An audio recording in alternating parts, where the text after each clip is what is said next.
While Russian dictator Vladimir Putin tirelessly threatens Europe with war, his illegitimate daughter lives peacefully in the territory her father hates. TSN journalists found Elizaveta Krivonogik, the illegitimate daughter of the Kremlin leader, in Paris and offered to help stop Russian shelling of Ukraine. Specifically, the correspondent suggested she come to Kyiv to, so to speak, act as air defense, but she declared that she couldn't help in any way.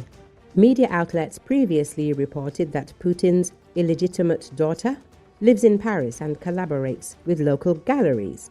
Journalists met her near one of these galleries. At the meeting with the Ukrainian film crew, Krivonogik initially appeared frightened and stated that she had not given permission for filming. However, she did not deny that she was Putin's daughter. 3 weeks ago, your father killed my brother.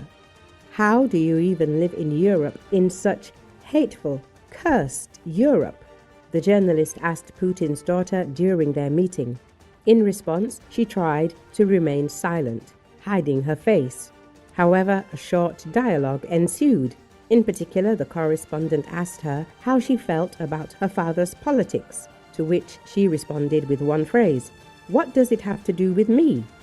Journalist: "Well, that's your father, and at the very least you could call him and say, 'Dad, stop shelling Kyiv.'" Krivonogik: "Well, of course." Journalist: "You can come to Kyiv and act as an air defense force. It's better than any patriot. Go to Pokrovsk." Krivonogik: "Well, you can imagine me, right? How I'm going to go now." Journalist: "I can imagine it perfectly well."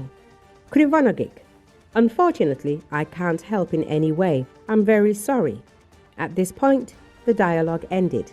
Earlier, media reported that Krivonogik spoke out for the first time about Russia's war against Ukraine and hinted that she's suffering because of her relationship with Putin. For the first time in years, she published open photographs and admitted the pain she feels from being related to the man who took millions of lives and destroyed them. For the first time, she posted nude selfies and wrote in one of the posts, "It's so wonderful to show the world my face again. It reminds me every day who I was born to be and who ruined my life. The man who took millions of lives and ruined mine." In all likelihood, she is referring to the appearance she inherited from her father. Social media and journalists are seeing a clear genetic similarity between her facial features and Putin's. However, she doesn't directly mention Putin's name. She was born on March 3rd, 2003 in St. Petersburg. According to Russian media investigations, her mother was close to Putin and dramatically increased her wealth after her daughter's birth. The father field on her birth certificate is blank, but her patronymic is listed as Vladimirovna. Louise moved to France after 2022, ending her public life in Russia. However, before the war, she was often criticized for flaunting her lavish lifestyle on social media, private jets, designer clothes, and DJing in trendy clubs. After Russia's full-scale invasion of Ukraine began, she fled the country. In one post, she wrote that she could no longer return to her beloved St. Petersburg and felt trapped in a golden cage. For a long time, she remained silent about the war or her origins. Earlier in 2024, the Russian artist in exile refused to collaborate with the Parisian galleries where she curated anti-war exhibitions. This prompted her first direct comment on the topic. "Am I really to blame for the actions of my family who don't even listen to me?" But the general opinion of her colleagues was rather positive. "She's a very sweet girl. Is it her fault who her parents are?"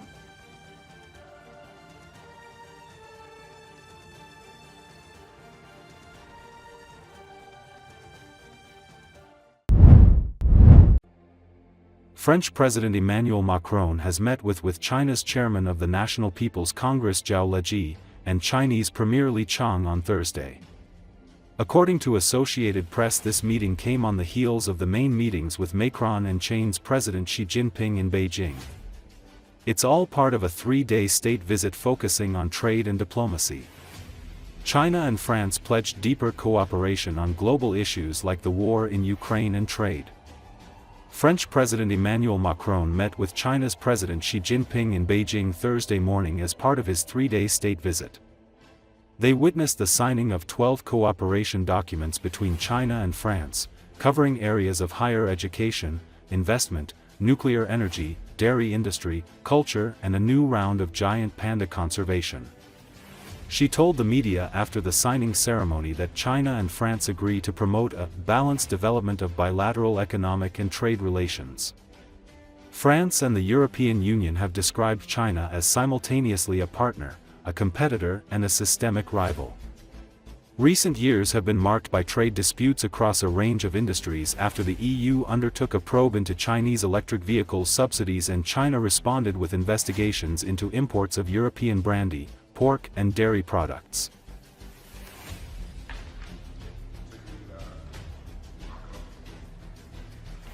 Vous l'avez dit, ce matin avec le président Xi Jinping, nous avons pu évoquer à la fois les relations bilatérales, mais la nécessité d'ouvrir une nouvelle page aussi de rééquilibrage sur le plan économique et commercial, en même temps que les grands sujets internationaux et les points de tension géopolitiques.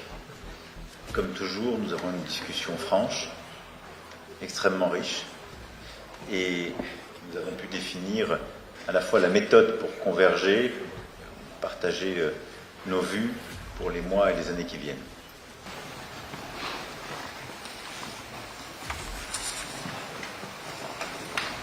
Merci.